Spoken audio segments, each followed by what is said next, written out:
എപ്പോഴെങ്കിലും വിചാരിച്ചിട്ടുണ്ടോ ഒരു നല്ല ഗൂഗിൾ മാപ്സ് പേജിൻ്റെ ആവശ്യം എന്താണ് എന്ന്? 1. Brand visibility.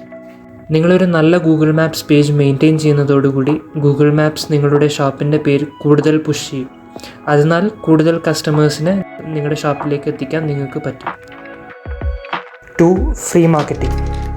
നമുക്ക് ഏറ്റവും എളുപ്പത്തിൽ ചിലവില്ലാണ്ട് ഉപയോഗിക്കാൻ പറ്റുന്ന ഒരു മാർക്കറ്റിംഗ് ടെക്നിക്കാണ് ഗൂഗിൾ മാപ്സിൻ്റെ ഇത്. അതുകൊണ്ട് എങ്ങനെ ഒരു നല്ല ഗൂഗിൾ മാപ്സ് പേജ് ഉണ്ടാക്കാമെന്ന് അറിഞ്ഞിരിക്കേണ്ട ഒരു കാര്യമാണ്.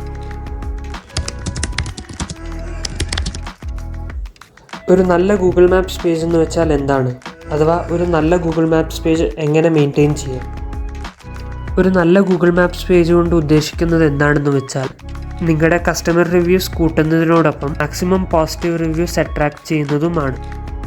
ഇത് ഉറപ്പാക്കാൻ നിങ്ങൾക്ക് ചെയ്യാൻ പറ്റുന്ന കാര്യങ്ങളാണ്: 1. Engaging with onsite customers. Google മാപ്സിൽ വരുന്ന പരമാവധി റിവ്യൂസിനും നിങ്ങൾ റിപ്ലൈ കൊടുക്കുക. ഒരു ആക്റ്റീവ് ഗൂഗിൾ മാപ്സ് മെയിൻറ്റെയിൻ ചെയ്യാൻ ഇത് സഹായിക്കും. ആക്റ്റീവ് ഗൂഗിൾ പേജസിനെ തന്നെയായിരിക്കും ഗൂഗിൾ മാപ്സ് കൂടുതൽ പുഷ് ചെയ്യുന്നത്. 2. QR codes. നിങ്ങളുടെ ഗൂഗിൾ മാപ്സിൻ്റെ ലിങ്ക് QR കോഡിലേക്ക് കൺവേർട്ട് ചെയ്യുക. എന്നിട്ട് കസ്റ്റമേഴ്സിന് സ്കാൻ ചെയ്യാൻ പറ്റുന്ന രീതിയിൽ അത് കടയിൽ വയ്ക്കുക. ഇതുകൊണ്ട് ഗൂഗിൾ മാപ്സിൽ നിങ്ങൾക്ക് നിങ്ങളുടെ റിവ്യൂസിൻ്റെ എണ്ണം കൂട്ടാൻ പറ്റുന്നതാണ്.